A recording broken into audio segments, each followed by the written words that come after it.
आज की क्लास में फंक्शन जो टॉपिक हमारा चल रहा था उसमें हम एग्रीगेट फंक्शंस के बारे में देखेंगे। आप देख पा रहे हैं कि एग्रीगेट फंक्शन जो है लगभग तीसरी कैटेगरी है हमारी जो पढ़ रहे हैं हम। इसके अंदर आपको 5 फंक्शंस मिलेंगे। ये ऐसे फंक्शंस हैं जो कुछ अलग से काम करते हैं। जैसे इन फंक्शन का नाम आप देखेंगे तो ये फंक्शन जो है किसी ग्रुप पे काम करते हैं, इसलिए इनका नाम एग्रीगेट फंक्शन रखा गया है। हालांकि ये सारे फंक्शंस आपको दूसरी कैटेगरी में भी मिलेंगे। तो ये किसी ग्रुप ऑफ डेटा को या ग्रुप पे काम करने वाले फंक्शंस हैं। इनमें 5 फंक्शंस आते हैं जिसका नाम है सम, एवरेज, काउंट, मिन और मैक्स। यहाँ पर मैक्सिमम लिखा है बट फंक्शन का नाम MAX है। और वैसे ही मिन फंक्शन होता है। तो 5 ऐसे फंक्शन हैं जो किसी ग्रुप पे काम करते हैं, और ये फंक्शंस जो हैं आपको ग्रुप में 5 काम करके दिखाएंगे।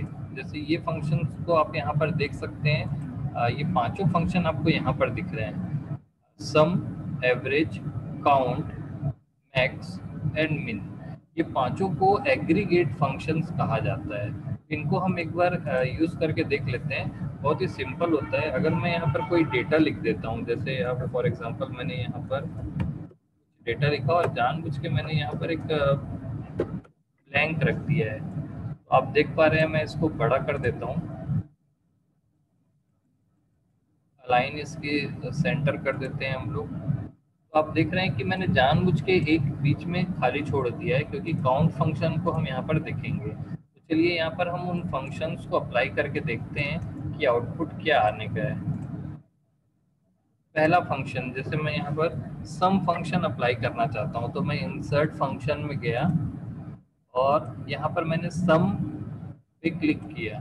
सम फंक्शन क्लिक करते ही वो रेंज को इनपुट करने बोलेगा। मैंने इस पूरे के पूरे डेटा को सेलेक्ट कर लिया। आप देख रहे हैं कि बीच में यहाँ पर एक ब्लैंक है।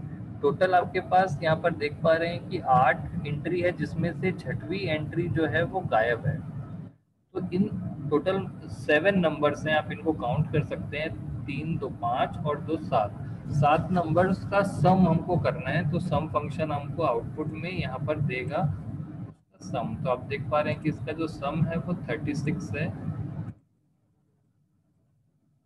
सेम ऐसे ही मैं दूसरा फंक्शन लगाने जा रहा हूँ यहाँ पर नीचे में। यहाँ पर मैं फंक्शन में फॉर्मूला में जाऊंगा, एग्रीगेट फंक्शन में जाएंगे हम। एवरेज फंक्शन का यूज करेंगे।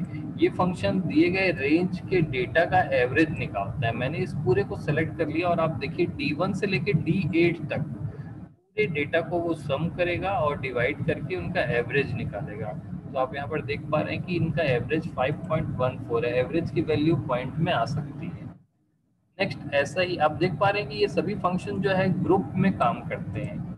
अगला फंक्शन आप देखेंगे जिसका नाम है काउंट।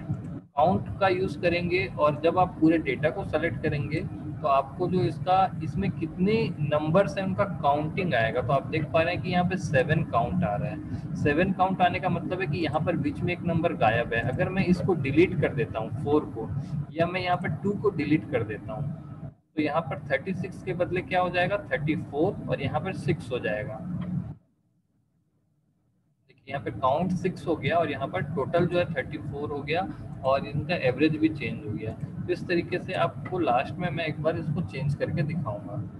अगला फंक्शन, जो चौथा फंक्शन है, वो है मैक्स। मैक्स फंक्शन का काम होता है दिए गए डेटा सेट में से सबसे मैक्सिमम वैल्यू जो है वो आउटपुट में देता है। तो इनमें सबसे मैक्सिमम वैल्यू जो है वो है 8। टॉप मोस्ट वैल्यू जो होती है या टॉप लेवल की जो वैल्यू होती है वो रिटर्न करता है। जस्ट इसका उल्टा होता है मिन फंक्शन, जिसका काम होता है इसमें से सबसे छोटी वैल्यू वो रिटर्न करता है। तो इसमें से सबसे छोटी वैल्यू जो है वो है 2। यहाँ पर देख पा रहे हैं आउटपुट जो है वो 2 आया।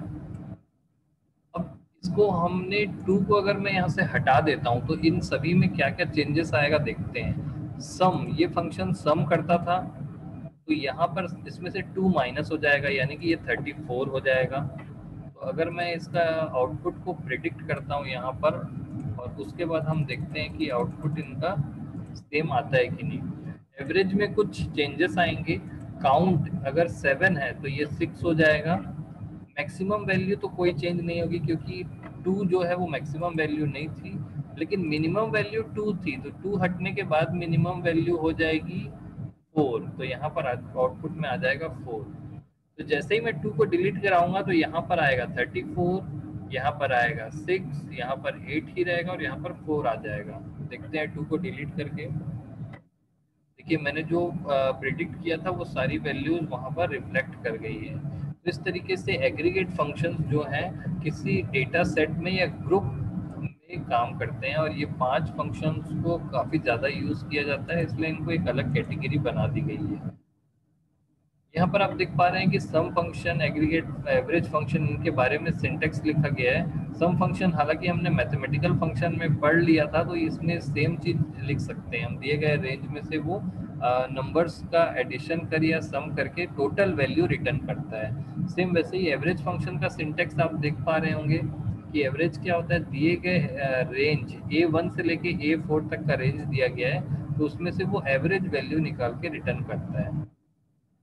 ऐसे ही काउंट फंक्शन क्या करता है, दोनों में से जो भी आप रेंज देंगे तो उसमें जितने भी वैल्यूज हैं, वैल्यूज की काउंटिंग करके हमें रिटर्न करता है, ना कि उनमें उसके डेटा को सम करता है, उनकी काउंटिंग करता है।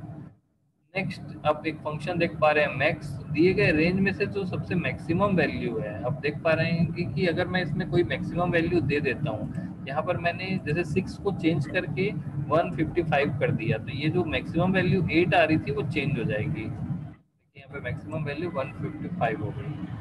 तो मैक्सिमम वैल्यू निकालने के लिए आप मैक्स फंक्शन का यूज़ कर सकते हैं। सेम ऐसे ही मिनिमम फंक्शन का यूज़ कर सकते हैं या मिन फंक्शन का यूज़ कर सकते हैं, जिसमें दिए गए रेंज में से वो मिनिमम वैल्यू, स्मॉलेस्ट वैल्यू निकाल के रिटर्न करता है। तो इस तरीके से आपने एग्रीगेट फंक्शंस को भी यहाँ पर देखा। नेक्स्ट कैटेगरी हमारी होगी टेक्स्ट फंक्शंस।